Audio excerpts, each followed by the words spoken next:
the ranking member, Ms. Tsongas, for 5 minutes. Thank you, Mr. Chairman.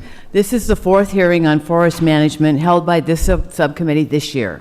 As I have stated in our previous hearings, our national forests are a public good that provide many benefits to the American people, including clean water, clean air, wildlife habitat, open space, as well as robust recreation and timber economies that provide jobs and partner with federal land managers to improve forest health.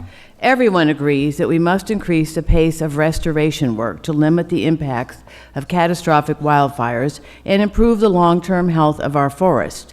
State, tribal, and private forest managers play an important role in this effort. As we will hear this morning, wildfire, invasive species, and drought conditions do not follow property lines. Our federal land managers must work in coordination with state and private organizations, learning and adapting best practices where it may be appropriate. However, we must remember that our national forests are managed on behalf of all American people and for multiple uses, a mandate that does not exist on other forest lands across the country. State trust lands, for example, are managed with the primary objective of generating revenue.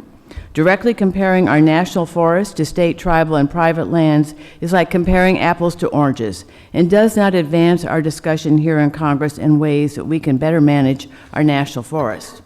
We must also confront the wildfire crisis that is currently engulfing the western United States. Turn on the television, open a newspaper or a magazine, or browse your Twitter feed, and you are likely to see incredible images of forest fires that have ravaged the West and contributed to what is now one of the worst fire seasons in the history of our country.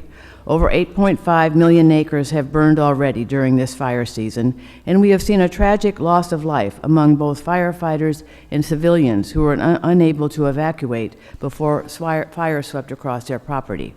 Secretaries Vilsack and Jewell, along with OMB Director Donovan, recently stated in a letter to Congress that the Forest Service has transferred $700 million to firefighting accounts in just the past 2 months, moving funds away from other forest management programs.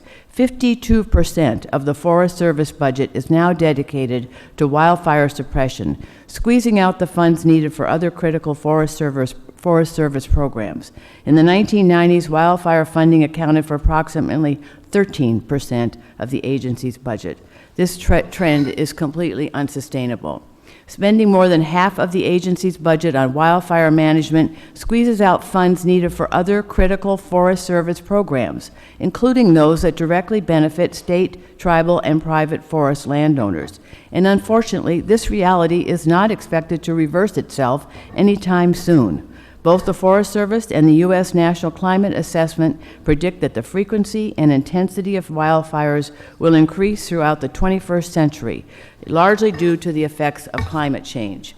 Just yesterday, the New York Times published an editorial calling on Congress to respond to this crisis, writing that, quote, "This borrowing from Peter to pay Paul is an incredibly short-sighted way to manage the nation's prized forests, parks, and wilderness areas.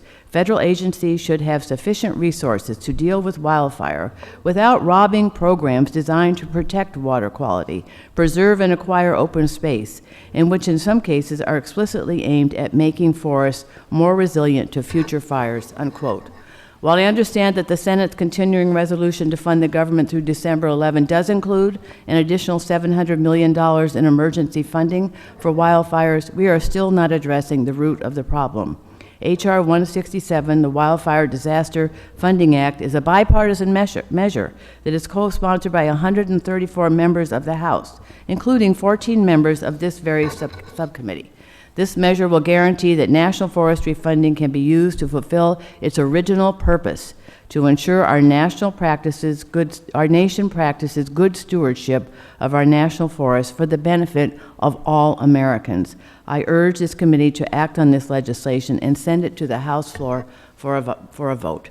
Without addressing the underlying funding challenges that currently exist for the Forest Service, it will be impossible to provide the agency with a steady and consistent source of funding so that the agency can comprehensively manage our national forests, reduce the risk of catastrophic wildfires, and produce healthy, resilient ecosystems. And with that, I yield back.